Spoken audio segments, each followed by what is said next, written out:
자, 이번 시간에는 제7장 전력전자 회로에 대한 내용을 설명하도록 하겠습니다. 자, 그럼 먼저 여기 앞에 보시는 반도체를 먼저 이제 보시게 되면, 자, 반도체는 이제 그 정의를 한번 보세요. 전기 전도도에 따른 물질의 분류 가운데 하나로 도체와 부도체의 중간 영역에 속한다. 순수한 상태에서는 부도체와 비슷하지만 불순물의 첨가나 빛이나 열 에너지에 의해 전기 전도도가 늘어나기도 한다. 그러니까 여기서 그 물체를 이제 전기 전도도에 따라서 분류를 하게 되면, 자, 도체가 있고 도체, 그다음에 이제 반도체,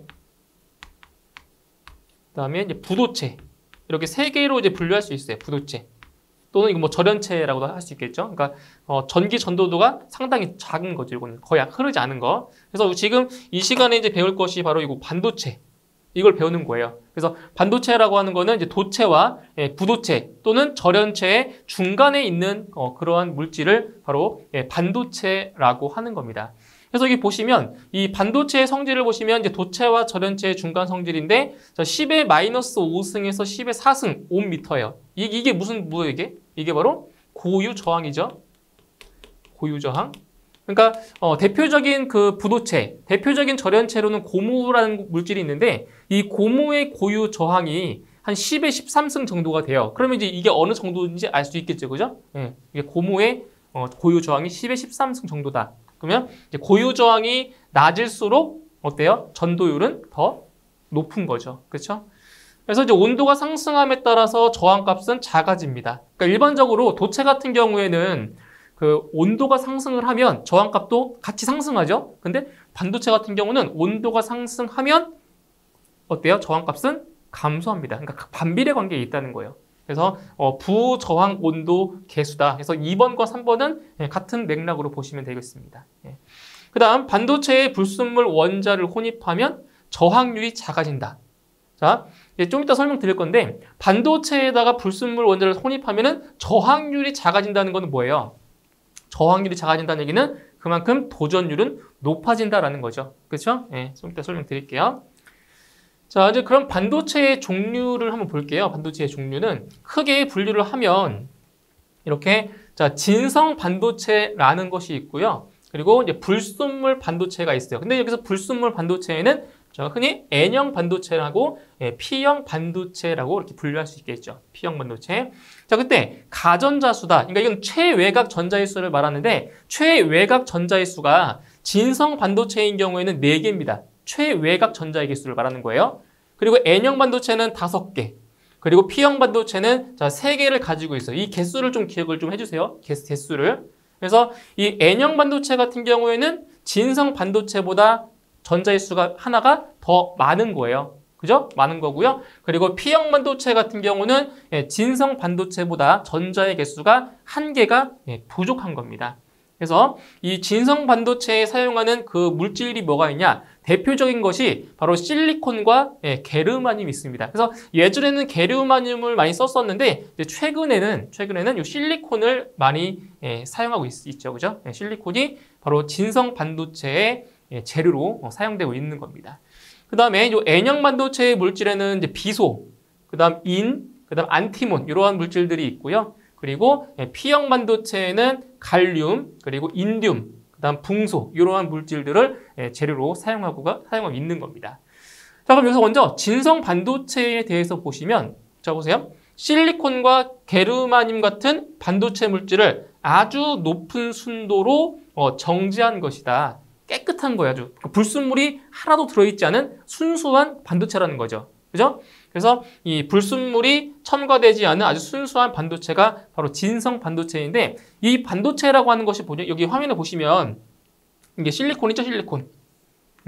실리콘이 서로 이제 어떤 결합이냐? 바로 공유 결합을 통해서, 자, 이렇게 이제 결합을 하고 있어요. 실리콘. 그래서 여기는 아무런 불순물이 지금 들어가 있지 않는 거예요. 실리콘들이 이렇게 공유 결합을 하고서 이렇게 이 물질이 이루어지고 있는 거죠. 진성 반도체라는 것이. 자, 그럼 여기서, 자, 그럼 불순물을 왜 여기다 혼입을 했냐? 자, 보세요. 자, 진성 반도체 같은 경우에는 도전율이 그렇게 좋지 않아요. 근데 여기 이 진성 반도체에다가 불순물을 혼입을 시키면, 즉 도핑한다고 하는데, 불순물을 도핑을 시키면 도전율, 전도율이 더 높아진단 말이죠. 그래서 이 N형 반도체하고 이제 P형 반도체라는 것이 있는데 여기서 N형에서의 그 N자가 뭐냐? 바로 네거티브의 그 N자를 쓴 거예요. 네거티브. 예? 네거티브. 그래서 실리콘보다 가전자가 한 개가 더 많다고 했죠. 그러니까 전자가 하나가 더 많다고 전자가. 그래서 한 개가 많아서 전체적으로 전공보다 음의 전기를 띠는 반도체이다. 그래서 이것을 N, 네거티브의 N을 써서 N형 반도체라고 이름을 부르는 거죠. 그래서 여기서 마이너스인 전자가 바로 전기의 운반책이라는 거죠. 전자가. 그래서 전공보다는 마이너스 전자가 많고요. 불순물로는 뭐가 있다? 도너. 불순물의 이름을 도너라고 불러요. 도너. 자, 그래서 여기 보시면은 아까 진성 반도체 같은 경우는 이제 이게 전부 다 실리콘으로 지금 결합이 되어 있었잖아요. 그죠? 근데 거기에다가 뭘 넣은 거예요? P. 그죠? 불순물을 지금 혼입한 거예요. 불순물을. 그죠? 불순물을 혼합해서 여기 해서 지금 뭐가 지금 나온 거냐면 여기에 전자. 그죠? 가전자가 하나 더 많아지는 거죠. 과잉전자. 그죠? 과잉전자. 그래서 여기 막 이게 여기 이동하면서 전기를 운반해 주는 거예요. 이 전자가. 그죠? 전자가. 자, 이제 그러면 P형 반도체는 뭐냐? 이제 반대로 실리콘보다 가전자가 한 개가 적어요. 부족전자죠. 부족전자. 한 개가 적어서 자유전자보다 양의 전기, 포지티브. 그래서 요 P형 반도체라고 하는 거죠. 포지티브. 그래서 양의 전기를 가진 전공이 많은 반도체. 그래서 플러스인 전공이 바로 전기 운반책이 되는 겁니다. 그래서 마이너스 전자보다 플러스의 전공이 더 많은 거고요. 불순물로는 억셉터라고 하는 거죠. 불순물을 억셉터. 그래서 이렇게 보시게 되면 여기 붕소를 지금 실리콘 대신에 도핑을 했잖아요. 그 여기 지금 보시면 여기 뻥 뚫려 있죠. 여기. 뚫려 있죠? 그러니까 N형 반도체 같은 경우는 전자가 하나 남아요. 남지만 P형 반도체는 전자가 하나가 부족해요. 그러니까 여기 전공이 하나 생긴 겁니다. 이게 전공이. 예? 이런 차이점이 있어요. 그래서 N형 반도체, 이렇게 P형 반도체. 자, 그리고 여기서 헷갈리는 게 있어요. N형 반도체의 불순물이 도너고 P형 반도체의 불순물이 억셉터죠. 이거 지금 두 개가 헷갈리실 거예요. 그래서 어떻게 기억을 하시냐면 자, 이렇게 기억하시면 편해요. 이 도너의 그 스펠링이 DONOR이잖아요. 그렇죠? 그래서 여기는 N. 자, N형 반도체의 불순물이다. 라고 이렇게 연상하시면 되겠죠. 그죠? 그리고 P형 반도체의 불순물은 억셉터라고 했죠? 억셉터의 P. 여기 P 들어가죠. 그렇죠? 이렇게 조금 암기하시면 편하겠죠. 그죠? N형 반도체의 불순물 도너, 그리고 P형 반도체의 불순물은 억셉터다. 이렇게 암기를 해주시면 되겠습니다. 자, 그 다음 이제 반도체 소자의 종류들을 하나씩 볼 거예요. 자, 반도체가 지금 우리가 진성 반도체다, 뭐 N형 반도체, 그리고 P형 반도체를 말씀드렸는데 이거는 전체적인 반도체에 대해서 설명드린 거고요. 반도체를 더 깊게 들어가면 종류들이 다양하게 있습니다. 그래서 먼저 가장 일반적인 그 반도체인 다이오드 먼저 보도록 할게요. 다이오드. 자, 그럼 다이오드라는 것은 뭐냐? P형 반도체와 N형 반도체를 하나의 반도체에 결합한 구조로 두 개의 전격을 가진 소자다. 그래서 다이오드가 이렇게 생겼어요. 이런 식으로. 소자가. 크진 않아요. 그래서 작게 생겼는데, 자, 다이오드가 이렇게 생겼고요.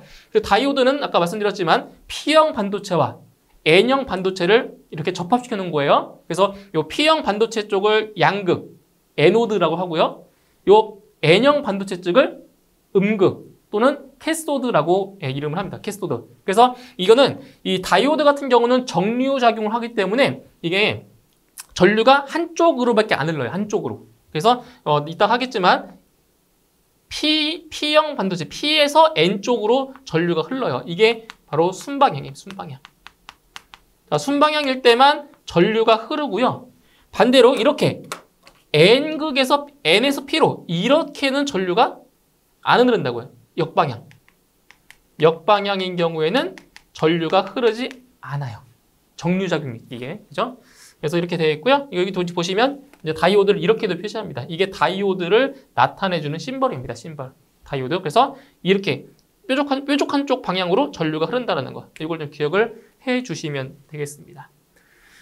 자, 좀 전에 말씀드렸던 정류작용. 다이오드는 정류작용을 하는데 그때 전압의 방향에 따라 전류를 흐르게 하거나 흐르지 않게 하는 작용이에요. 그래서 요 P에서 N 쪽으로, 전류 방향은 플러스에서 마이너스 쪽으로 이렇게 흐른다는 거죠. 그런데 지금 이렇게 되어 있으면 P형, N형, N인데 지금 극이 이렇게 됐다? 그럼 전류가 지금 이렇게 되면 안 흐른다고, 이렇게. N에서 P 쪽으로는 안 흐른다고. 이게 순방향이고요. 이게 역방향이 되는 거예요. 그래서 순방향 전압이 걸릴 때는 전류 방향으로 전류가 흐르는데, 이렇게 역방향 전압일 때는 어때요? 전류의 방향이 흐르지 않는다, 전류가. 그래서 이걸 차단시켜 준다라는 거예요. 차단.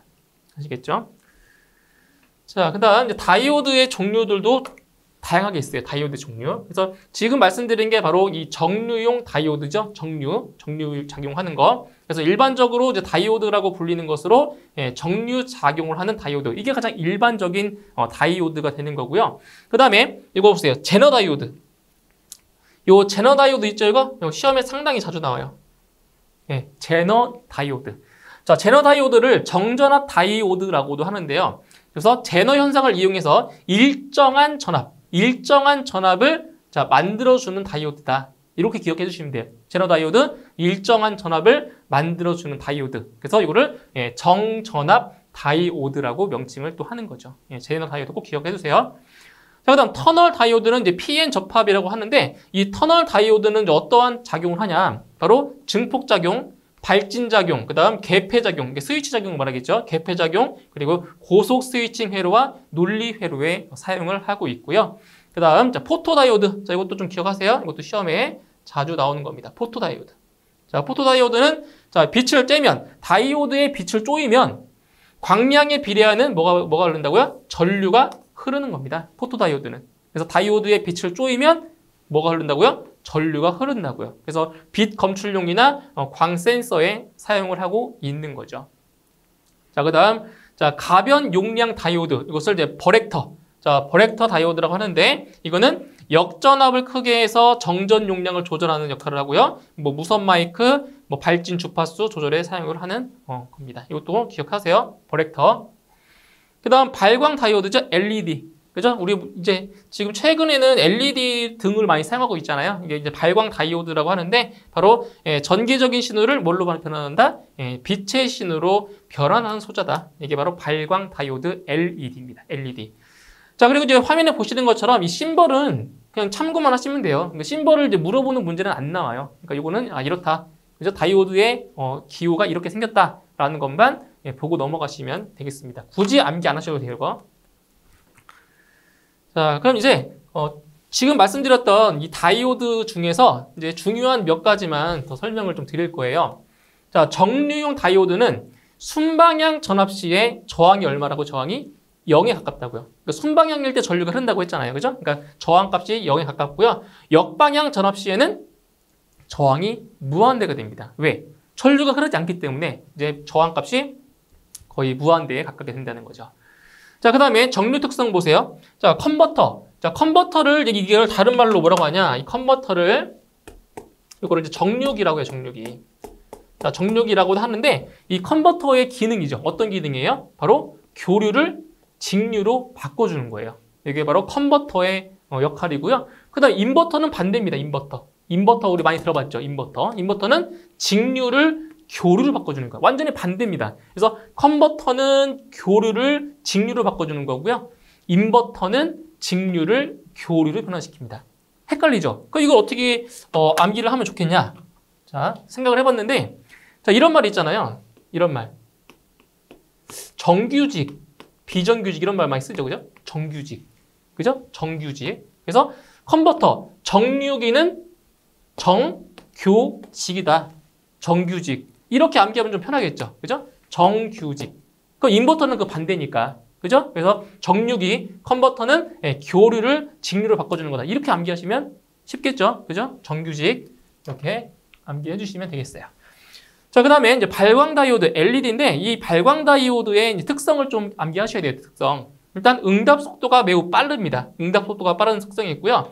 PN 접합 시에 순방향으로, 역방향 안 흘러 전류가, 순방향 전류가 흘러서 뭐한다? 발광한다. 빛을 내는 거죠. 그 다음 전구에 비해서 어때요? 수명이 상당히 길죠. 우리 가정에서도 옛날에는 이 뭐 백열 정도를 많이 썼지만 형광등 썼지만 지금은 어때요? 지금은 LED로 많이 쓰고 있잖아요, 그죠? 그래서 전구에 비해서 수명이 길고 진동에 강한 그러한 장점이 있죠.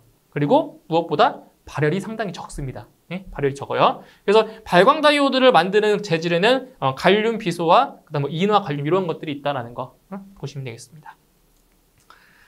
자, 그다음 다이오드와 마찬가지로 중요한 반도체 소자가 있어요. 바로 트랜지스터라는 이러한 반도체. 예? 트랜지스터 있죠. 그래서 이 트랜지스터에는 크게 두 가지 형태를 좀 기억하시면 돼요. 바로 NPN형과 그리고 PNP형. 이 두 가지 형태를 기억하세요. 반대라고 보시면 돼요. 그래서 이 트랜지스터에는 어떤 단자가 있냐면 이게 베이스, 이걸 베이스예요. 베이스, 컬렉터, 이미터. 이거 세 개의 단자가 있어요. 세 개. 자, 다시 베이스, 컬렉터, 이미터. 그래서 이거를 이제 NPN형인데 우리가 N형 반도체와 P형 반도체를 배웠잖아요. 그러니까 이 NPN형 같은 경우는 어떻게 접합한 거냐면 이렇게 접합한 거죠. 이렇게 해서 N, P, N 이런 식으로. 그죠? 그러니까 N형 반도체 두 개가 양쪽에 있고요. P형 반도체가 가운데 있는 거예요. 네? 이렇게. 그럼 반대로 PNP형 같은 경우는 어때요? 똑같아요. 컬렉터, 베이스, 이미터가 있고요. 이거 똑같은데 이게 반대로 되는 거예요. 가운데가 N형이고요. 양쪽에 P형 반도체를 붙여놓은 거예요. 그래서 PNP형이라는 거예요. PNP형. 그죠? PNP형. 그럼 여기 보시면은 이게 이제 NPN이면은 어떻게 해요? 전류가 이렇게 흐르겠죠? 전류 방향이. P에서 N으로. 이렇게 흐르는 거죠? 그렇죠? 그리고 여기도 마찬가지로 자, 보세요. 여기도 마찬가지로 이제 P, N, P니까 전류의 방향이 반대가 돼요. 이렇게. P에서 N으로. 이렇게 된다고요. 그래서 요 NPN형과 PNP형을 이 그림 기호로 이렇게 구분하시는 거예요. 전류가 이렇게, 지금 전류가 이쪽 방향으로 되어 있다. 그럼 여기가 P고 N이잖아요. 그렇죠? P고 N이니까 NPN형이 되는 거고 이때는 전류가 이쪽 방향, 베이스 방향으로 되어 있잖아요. 그렇죠? 이런 경우는 이게 PN이니까 PNP형 이렇게 구분을 하셔야 돼요. 네? 아시겠죠? 이렇게. 그래서 이 NPN형이나 PNP형은 둘 다 어떤 작용을 해주는 거예요? 스위칭 작용도 해주고요. 증폭 작용도 할 수 있다라는 특성이 있는 거죠. 그래서 이제 아래 보시면은 이제 트랜지스터의 특성과 이제 구성이 나와 있어요. 어떤 특성이 있냐면 베이스 전류에 따라서 컬렉터 전류가 흐르거나 흐르지 않기도 하는 스위칭 작용, 개폐 작용이죠. 개폐 작용. 그러니까 이런 거예요. 여기 베이스 쪽에 전류가 흐르면 어떻게 돼요? 이게 도통이 돼서 전류가 이렇게 흘러요. 컬렉터 전류가. 이렇게 컬렉터 전류가 이렇게 흐른다고요. 베이스 전류가 흐르면. 근데 만약에 베이스 전류가 흐르지 않아요. 베이스 전류가 흐르지 않으면 이 컬렉터 전류가 이렇게 흐르지가 않는다고요. 아시겠죠? 그러니까 베이스 전류가 흘러야 이 컬렉터 전류가 이렇게 흐른다고요. 이거 그래서 스위칭 작용을 한다라는 사항이 있고요. 그 다음에 약간의 베이스 전류로 큰 컬렉터 전류를 얻을 수 있는 어떤 특성? 증폭. 증폭은 크게 한다는 얘기잖아요. 그죠? 그러니까 조그만 약간의 전류로 큰 전류를 얻을 수 있는 그러한 증폭 작용도 한다는 거죠. 이 트랜지스터가. 그죠? 두 가지 큰 장점이 있어요. 그 다음에 이제 고온에 약하다는 어떤 단점이 하나 있고요. 고온에 약해요. 그래서 베이스, 이미터, 컬렉터의 세 개의 다리로 구성되어 있죠. 트랜지스터는 이렇게. 자, 그럼 여기서 이제 각 단자의 전류들을 볼 거예요. 자, 여기 공식 좀 기억을 하셔야 돼요. 이게 계산 문제로 출제가 되고 있거든요. 이 공식 기억해 주세요. 자, 여기서 이제 트랜지스터를 이제 그림으로 다시 그려보면은 자, 이런 식으로 되어 있단 말이에요. 이렇게. 이런 식으로. 그죠? 컬렉터, 베이스, 여기가 이미터. 그러니까 이걸 이제 NPN형이라고 할까요? NPN형? 네, NPN형이라고 한다면은 전류 방향이 이렇게 되어 있겠죠. 그렇죠? NPN형이면.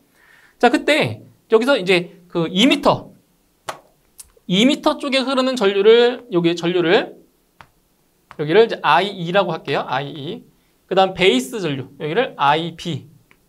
그다음 컬렉터 전류 IC. 이렇게 놓을 거란 말이에요. 이렇게. 그때 어떤 관계가 있냐면 지금 이렇게 돼요. 이게 지금 여기서 이게 NPN형이잖아요. 그죠? NPN형. 그래서 여기서 IE는 이 I2는 IB와 IC의 합으로 되어 있다는 거죠. 그러니까 이렇게 되는 거죠. 이렇게 전류가 이렇게 흐르고요.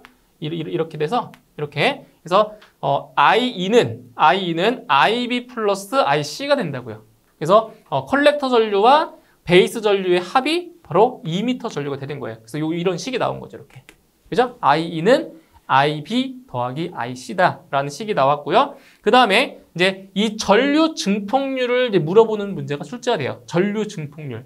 예? 전류 증폭률. 이 전류 증폭률이라는 것은 뭐냐면, 아까 말씀드렸지만, 이 트랜지스터는 증폭작용 한다고 했죠. 증폭작용. 그러니까 약간의 전류로 큰 전류를 얻는다고 했어요. 그죠? 그러니까 미세한 베이스 전류로 큰 컬렉터 전류를 구한다고 했죠. 그죠? 이게 바로 전류 증폭률이에요. 얼만큼을 증폭시키는지. 그래서 전류 증폭률을 기호로 베타라고 써요. 베타. 그죠? 베타. 그래서 약간의 베이스 전류로 얼만큼의 컬렉터 전류를 만들어낼 수 있냐 이거예요. 전류 증폭률. 그래서 IB분의 IC로 구할 수가 있어요. 근데 여기서 이 베이스 전류 같은 경우는 2m 전류에서 컬렉터 전류를 빼주면 되겠죠. 그죠? 예. 베이스 전류는 2m 전류에서 컬렉터 전류를 빼주면 돼요. 그래서 여기는 뭐가 들어가냐? 베이스 전류 대신에 IE, 2m 전류 빼기 컬렉터 전류 분의 컬렉터 전류. 이렇게도 풀 수 있다는 거죠. 그죠? 왜? IB가 IE-IC니까. 이렇게 나온다고, 이렇게. 그죠? 이 공식 기억해 두시고요. 그 다음에, 자, 알파라고 하는 게 있어요, 알파. 알파는 뭐냐면, 여기 보세요. 2m로 주입되어 캐리어가 컬렉터에 도달하는 비율이다. 말이 좀 어렵지만, 이걸 이제 베이스 접지 전류 증폭 정수라고 하는데, 이 알파는 뭐라고요? 2m로 주입되어 캐리어가 컬렉터에 도달하는 비율이다. 그래서 알파는 I2분의 IC가 되는 거죠. 그죠? 그래서 전류 증폭률은 IB분의 IC고요. 그리고 여기는 뭐예요? 베이스 접지 전류 증폭 정수는 I2분의 IC가 돼요. 그래서 이 I2 대신에 뭘 집어넣은 거예요? I2 대신에 IB 플러스 IC를 이 식에다 집어넣은 거예요. 이렇게. 그래서 알파, 베타 이거 구하는 공식 좀 기억을 잘 해주시고요. 그리고 이것도 보세요. 알파와 베타의 관계도 좀 알고 계셔야 돼요. 알파는 1 플러스 베타분의 베타 이렇게 구하고요. 다시 이 식을 변형하면 베타는 1 마이너스 알파분의 알파다. 이렇게도 표시할 수가 있다는 거죠. 그래서 이거 하나만 알아도 돼요. 이거 하나. 어차피 이거는 파생되는 공식이기 때문에 이거 하나만 알고 있어도 되겠다라는 거예요. 자, 그 다음에 이제 기타 반도체를 볼게요. 이제 어떠한 반도체들이 더 있는지 한번 보도록 할게요. 자, 가장 일반적으로 많이 나오는 게 바로 SCR.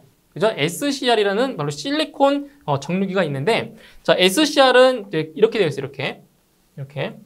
자, 에노드, 캐소드. 이제 여기에 뭐가 있냐? 에노드와 캐소드는 이게 없으면 뭐예요? 이거는 다이오드죠, 다이오드. 근데 여기 뭐가 있냐면 게이트. 예, 게이트 단자가 있어요. SCR에는 게이트 단자가. 그래서 이거는 사이리스터의 한 종류입니다. SCR은 사이리스터의 한 종류고 에노드, 캐소드, 게이트로 구성이 되어 있죠. 다리가 3개예요. 그죠? 그 다음에 단방향, 쌍방향이 아니라 단방향입니다. 한쪽 방향으로만 흐르는 거예요. 쌍방향이 아니라 단방향 소자고 단자가 몇 개다? 3개다. 그죠? AKG의 3단자. 그래서 이거는 DC 전력 제어용으로 많이 사용하고 있습니다. 이거 뒤에 가서 더 자세히 할 거예요. 자, 그 다음 서미스터. 자, 이거 상당히 중요합니다. 이거 서미스터. 이거 시험에 엄청 자주 나와요. 이거 서미스터. 뭐 그림 기호는 의미 없어요. 자, 서미스터는 뭐냐? 온도에 의해서 저항값이 변하는 반도체 소자입니다. 온도. 이게 중요합니다. 온도. 온도면 온도자가 나오잖아요. 그 무조건 서미스터입니다. 무조건. 온도는 서미스터예요. 온도는 서미스터. 아시겠죠? 온도에 의해서 저항값이 변하는 반도체 소자다. 서미스터. 그래서 부온도 특성. 자, 부온도 특성이 뭐라고 했어요? 온도가 상승하면 저항값은 떨어지는 거. 그죠? 예, 부온도 특성을 가진 저항기의 일종으로서 주로 온도 보상용으로 사용된다. 이거 보세요. 온도 보상용. 온도 보상이다. 뭐라고요? 무조건 서미스터입니다. 예? 온도 보상, 서미스터. 그래서 온도 제어 회로용으로 사용하고 있죠. 자, 그 다음 세 번째로 트라이악. 자, 트라이악이 나와 있는데 이것은 뭐냐? NPN. 지금 몇 개의 반도체? 5개를 붙여놓은 거죠. 그래서 이런 5층 구조로 되어 있습니다. 트라이액은 그래서 직류와 교류에서 모두 사용할 수 있고 세 단자 스위칭 소자입니다. 단자가 3개라는 거죠. 그죠? 세 단자. 그래서 교류 전력기기 제어용으로 사용하고 있고 이거는 쌍방향. 쌍방향. 이거 지금 이쪽으로도 되고 이쪽으로도 되고 쌍방향 세 단자로 구성이 되어 있습니다. 이거를 잘 보셔야 돼요. SCR은 단방향이고, 그죠? 그리고 트라이액은 쌍방향이고, 어떤 게 단방향이고 쌍방향인지를 잘 구분하셔야 됩니다. 이런 게 문제에 나온다고요. 자, 그 다음에, 다이약. 다이약은 뭐냐? 자, 소용량 저항부하의 AC 전력 제어용으로 사용되는데, 자, 이것은 똑같아요. 트라이액도 쌍방향이죠? 근데 다이약도 쌍방향. 그죠? 이렇게. 2개를 붙여놓은 거예요. 이렇게 이쪽 방향도 되고 이쪽으로도 되고 쌍방향 몇 단자? 2단자. 트라이액은 3단자, 다이액은 2단자. 그죠? 자, 그다음 바리스터. 자, 이것도 상당히 자주 나옵니다. 바리스터. 자, 중요해요. 바리스터. 자, 이거 뭐냐? 인가되는 전압에 따라 저항값이 변하는 비선형 반도체 소자다. 그래서 이거는 주로 서지 전압에 대한 회로 보호용으로 사용된다. 이거 중요하네요. 서지 전압에 대한 회로 보호용으로 사용되는 것이 뭐라고요? 바리스터. 이것도 중요해요. 전기 접점의 불꽃을 제거해주는 역할. 뭐라고요? 바리스터. 이거 중요해요. 이거. 예, 서지 전압에 대한 회로 보호용. 바리스터. 전기 접점, 궤전기 접점의 불꽃을 없애는 목적. 바리스터. 이거 중요한 겁니다. 이거 2개. 자, 이제 그 다음 사이리스터를 보시면 자, P형 반도체와 N형 반도체의 4층 이상을 뭐한 것이다? 접한 것이다. 4층, 5층, 6층 이런 것들, 그죠? 4층 이상을 접한 것을 사이리스터. 그래서 전극 단자수가 2, 3, 4인 것이 있고요. 위상 제어, 타이머 회로, 트리거 회로에 사용을 하고 있는 겁니다. 사이리스터. 자, 그러면 이제 SCR을 좀 더 깊게 한번 볼게요. SCR을 자세하게 보면 자, SCR의 이제 성질들을 한번 하나씩 볼게요. 자, 먼저 역방향 내전압이 500에서 1000V로 이제 가장 큰 특성이 있고요. 이제 허용 온도가 140에서 200도씨로 이제 온도 영역이 적습니다. 상대적으로. 그다음에 효율이 약 99%로 가장 좋고요. 전류 밀도는 2에서 10배 정도로 크고 대용량 정류에 적합한 그러한 반도체입니다. 그다음 소형이면서 대전력용 정류기고 중요하겠네요, 그죠?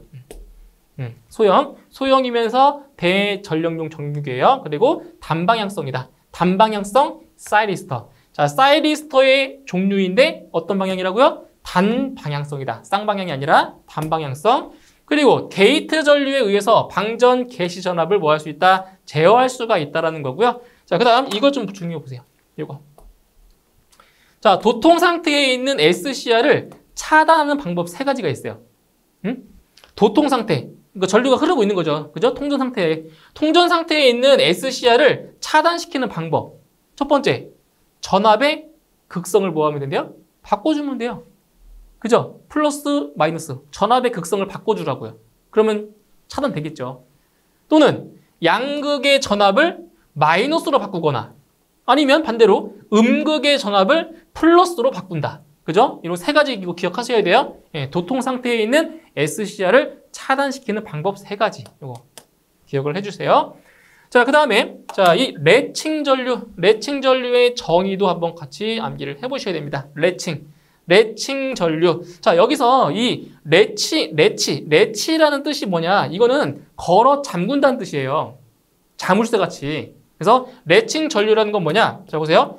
트리거 신호가 제거된 직후에 다이리스터를 온 상태로 유지하는 데에 필요로 하는 최소한의 주 전류를 레칭 전류라고 한다. 뭐 한다고요? 온 상태로 유지시킨다고요. 걸어 잠근다고요. 온 상태를. 걸어 잠근다고요. 그래서 이것을 레칭 전류라고 하는 거예요. 아시겠죠? 자, 그럼 유지 전류는 뭐냐? SCR이 온이 된 후에 온 상태로 유지하는 데 필요한 최소 전류다. 유지 전류라는 거죠. 자, 그 다음, 이제 서미스터도 볼게요. 서미스터 중요한 거라고 했어요. 자, 서미스터는 일종의 부저항 온도 계수 특성이 있다고 했죠. 그 온도가 상승하면 저항은 떨어지는 그러한 거. 온도 증가 시에 저항이 감소하는 그러한 특성이 있고요. 그 다음, 열을 감지하는 가멸 저항체 소자입니다. 열을 감지한다고요. 그래서 온도 보상용, 온도와 관련된 반도체 다 서미스터라고 생각하시면 돼요. 그래서 온도 보상용, 온도 계측용, 온도계, 온도 보정용 이러한 용도를 사용하고 있는 거죠. 서미스터. 상당히 중요합니다, 이거. 자, 그다음 바리스터. 자, 가변 용량 소자라고 하는데 전압에 따라서 저항값이 비직선적으로 변화하는 저항 소자입니다. 비직선적으로. 그죠? 그다음 회로를 일단 병렬로 연결해서 사용을 하고요. 서지 전압으로부터 기기를 보호하는 역할을 해요. 서지 전압으로부터 기기를 보호하는 역할을 하고요. 그리고 계전기 접점의 불꽃을 제거한다라고 했죠. 이 두 가지 꼭 기억하셔야 됩니다. 이거. 이게 바로 바리스터의 목적이에요. 바리스터 역할. 자, 그다음 집적 회로 IC. 자, 집적 회로 IC라고 하는데 자, 이것도 기억하셔야 돼요. 집적 회로를 약자로 IC라고 하는 것도 기억하셔야 돼요. 자, 하나의 칩 속에 트랜지스터, 하나의 칩 속에, 그러니까 요만 조그만, 반도체 조그마잖아요. 그죠? 이 조그만 요 칩 안에 트랜지스터와 다이오드도 있고 저항 같은 소자를 한꺼번에 다 내장시켜 놓은 거예요. 다 모아놓은 거 집합체. 이거를 바로 집적 회로라고 합니다. 집적 회로. 그러니까 부피를 줄여주는 거죠. 부피를. 그죠? 그러니까 왜 우리 쓰는 스마트폰 같은 경우는 작잖아요. 그 안에 무수히 많은 반도체가 들어가야 되는데 부피가 크면은 어떻게 되겠어요? 핸드폰이 더 커지겠죠. 그렇기 때문에 이런 집적 회로를 이용하는 거예요. 그죠?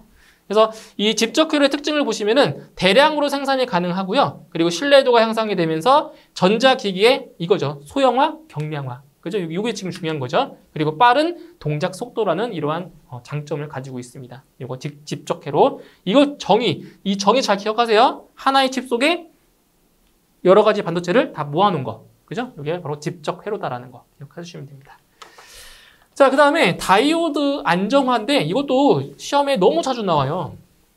자, 다이오드를 이제 접속을 하는데, 연결하는데, 직렬로 연결했을 경우와 병렬로 연결했을 때, 그때 그 목적이 다 달라요. 자, 보시면은, 먼저 다이오드를 이렇게 직렬로, 나란히 이렇게 일자로 연결한 거죠. 직렬로. 다이오드를 직렬로 연결을 하면, 과전압으로부터 보호할 수 있어요. 과전압. 높은 전압, 그죠? 저런 보호할 수 있고, 다이오드를 병렬로 이렇게 병렬로 이렇게 나란히 연결했을 경우에는 과부하 또는 과전류로부터 보호할 수 있어요. 그럼 이것도 헷갈리겠죠. 직렬일 때 과전압인지, 병렬일 때 과전류 이거인지 헷갈리잖아요, 그죠? 그래서 어떻게 암기를 하시냐면 이렇게 하시면 편해요. 자, 직렬 연결일 경우에는 뭐예요? 과전압으로부터 보호라고 했죠, 그죠? 그럼 병렬일 경우에는 병렬로 연결했을 때는 과부하 또는 과전류로부터 보호한다라고 했어요. 그래서 어떻게 암기를 해두시면은 어떻게 해주시냐면 자 보세요. 그 초성, 그 자음으로 구분할 수가 있는데 직렬로 연결했을 경우에는 과전압으로부터 보호가 되고요. 병렬로 연결했을 경우에는 과부하로부터 보호할 수 있어요. 이렇게 초성으로 암기하면 절대로 잊을 수가 없겠죠. 그죠? 예. 직렬로 연결했을 때는 과전압, 병렬로 연결했을 때는 과부하 또는 과전류. 아시겠죠? 이렇게 기억해 주시면 돼요. 자, 이제 그 다음, 전원회로의 특성을 이제 보시겠습니다. 전원회로의 특성에서는 이제 계산 문제들이 출제가 되고 있어요. 여기서는 계산 문제. 그래서 정류회로에서 나오는 그 용어, 그리고 암기를 하셔야 될 공식들을 몇 가지 설명을 드릴 거예요. 자, 첫 번째 나오는 그 용어가 뭐가 있냐면 바로 전압 변동률. 자, 전압 변동률. 이런 거 같은 경우는 어때요? 계산 문제로 나올 소지가 있잖아요. 그죠? 변동률. 전압 변동률을 계산해라. 이렇게 나올 수 있단 말이에요. 그래서 이 전압 변동률이라는 건 뭐냐? 변압기나 발전기 또는 정류회로 등에서 부하를 연결하여 부하를 연결하여 나타나는 단자 전압의 변화 정도를 백분율로 나타낸 것이다. 이게 뭐라고요? 전압 변동률이다. 그래서 이 공식을 보시면은 전압 변동률은 VR분의 V0 마이너스 VR이죠. 그죠? 그러니까 이 V0라고 하는 것이 뭐냐? 바로 무부하 전압입니다. 그러니까 부하를 걸지 않았을 때의 전압. 무부하 전압. 그리고 이 VR이라고 하는 값이 뭐냐? VR이 바로 부하 전압. 부하를 걸었을 때. 그때 전격 전압이 되는 겁니다. 그래서 이 공식을 기억하셔야 돼요. 아시겠죠? VR분의 V0 마이너스 VR 곱하기 100. 이게 전압 변동률을 구하는 공식입니다. 그죠? 자, 그 다음에 전압 강화율 나오죠? 전압 강화입니다. 그래서 전압 강화의 수전단 전압에 대한 백분율이다. 그래서 전압 강화가 뭐예요? 전압 강화? 전압 강화라는 게 전압 강화라고 하는 것이 자, 입력된 전압이 있는데 그리고 출력된 전압이 있잖아요. 그죠? 출력 전압. 그러니까 입력 전압과 출력 전압의 차가 바로 전압 강화예요. 그러니까 이런 거죠. 만약에 입력된 전압이 200V인데 출력된 전압이 150V밖에 안 돼요. 그럼 중간에 전압이 떨어진 거잖아요. 그죠? 전압 강화가 50V라는 거죠. 50V. 이런 거. 그죠? 그래서 전압 강화의 수전단에 대한 백분율이다. 그래서 VR분의 VR이 뭐예요? VR이 수전단 전압이죠. 출력 전압. VR분의 VS-VR. 이게 뭐예요? 입력 전압에서 출력 전압을 뺐다. 그러니까 여기서 VS-VR. 이게 뭐예요? 이게 바로 전압 강화인 거죠. 그죠? 그래서 출력 전압분의 전압 강화 곱하기 100을 하시면 전압 강화율을 구할 수가 있는 겁니다. 이것도 공식을 기억하셔야 문제 풀 수가 있어요. 자, 이제 그 다음 정류 효율입니다. 정류 효율이라고 하는 것은 바로 정류 회로의 효율을 말하는 건데, 자, 이거예요. 자, 입력된 교류 전력이 출력의 직류 전력으로 바꿀 수 있는 비율. 이것이 바로 자, 정류 효율입니다. 정류 효율. 그래서 정류 효율 같은 경우는 어떻게 구하냐면 입력 교류 전력분의 출력 직류 전력으로 구하는 거예요. 그래서 PAC분의 PDC 곱하기 100. 아시겠죠? 그래서 입력된 교류 전력분의 뭐라고요? 교류 전력분의 출력 직류 전력. 근데 여기 지금 여기서 입력된 교류 전력은 어떤 값이에요? 평균 값이고요. 출력 직류 전력은 뭐예요? 시료값입니다. 시료값. 아시겠죠? 예, 평균값, 시료값이에요. 자, 그 다음에 맥동률. 자, 맥동률을 다른 말로 자, 리플 백분율이라고 하는데 맥동이라고 하는 게 뭐예요? 맥동은 진동이죠. 진동이 나타나는 게 맥동이잖아요. 그래서 전압전류의 평균값에 대한 리플 전압전류의 시료값의 비를 백분율로 나타낸 것이다. 그래서 여기 보시면 맥동률은 VDC분의 VAC입니다. VDC. DC는 직류죠, 직류. 그래서 이거는 평균값. 그래서 VDC는 출력 전압의 평균값이에요. 평균값, 직류 성분. DC. 그 다음에 VAC는 출력 전압에 포함된 무슨 값? 시료값. 교류 성분. 그죠? 이게 바로 맥동률을 구하는 공식입니다. VDC분의 VAC. 그냥 공식 자체만 좀 암기를 하고 계세요. 그래서 이 실제로 기출문제에서는 이 맥동률을 뭐 계산해라 이렇게는 안 나와요. 나온 적 없어요. 이것도 마찬가지예요. 정류 효율도 마찬가지로 계산 문제로 나온 적이 없어요. 그렇기 때문에 이러한 공식이 있다, 이러한 내용들이 있다는 것만 참고하시면 되겠습니다.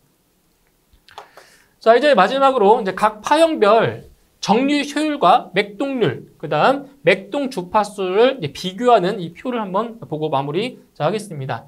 자, 보시면 여기에 파형이 4가지 파형이 나와 있어요. 어떤 파형들이 나와 있냐면 자, 단상 반파, 단상 전파, 삼상 반파, 그 다음 삼상 전파. 이 4가지 정도 파형만 좀 알고 계시면 되는데, 자, 우리가 앞에서 정류 효율, 맥동률, 그죠? 이런 거 우리 앞에서 했잖아요. 그죠? 그래서 이 정류 효율과 맥동률을 보시게 되면은, 자, 일단 단상 반파인 경우에는 정류 효율이 어때요? 제일 작죠? 40.6%로. 그죠? 그러니까 제일 이 효율이 낮은 거예요. 단상 반파가. 그 효율이 제일 높은 게 뭐겠어요? 이거죠, 이거. 삼상 전파. 이게 효율이 제일 높은 거예요. 요게. 그죠? 그래서 단상 반파에서 삼상 전파로 갈수록 더 효율이 더 어떻다? 높아진다는 거 기억해 주시면 되고요. 그리고 이것도 기억하셔야 돼요. 정류 효율이 단상 반파는 40.6이다. 그리고 삼상 전파는 99.8이다. 이 정도 좀 암기해 주시면 되고요. 그 다음 맥동률. 자, 맥동률 같은 경우는 이제 누가 더 커요? 맥동률은 단상 반파가 제일 큽니다. 그러니까 맥동률이 크다는 것은 뭐냐면 맥동률이 크다는 것은 그 파형 자체가 진동이 더 많다는 얘기잖아요. 진동이 꿀렁꿀렁이 더 많다는 거 이렇게 이런 식으로 이런 파형이 있고 자 이런 게 있다고 하면 이게 지금 어때요? 진동이 더 심하잖아요. 그러니까 이게 더 맥동률이 더 크다고 볼 수 있는 거죠. 진동률이 이제 큰 거. 이거는 진동이 작잖아요. 그죠? 이런 것들. 그래서 단상 반파가 제일 커요. 맥동률이. 그러니까 삼상 전파로 갈수록 어때요? 맥동률이 상당히 작아집니다. 이거는 거의 평활. 이거 0.04는 그죠? 이런 수준.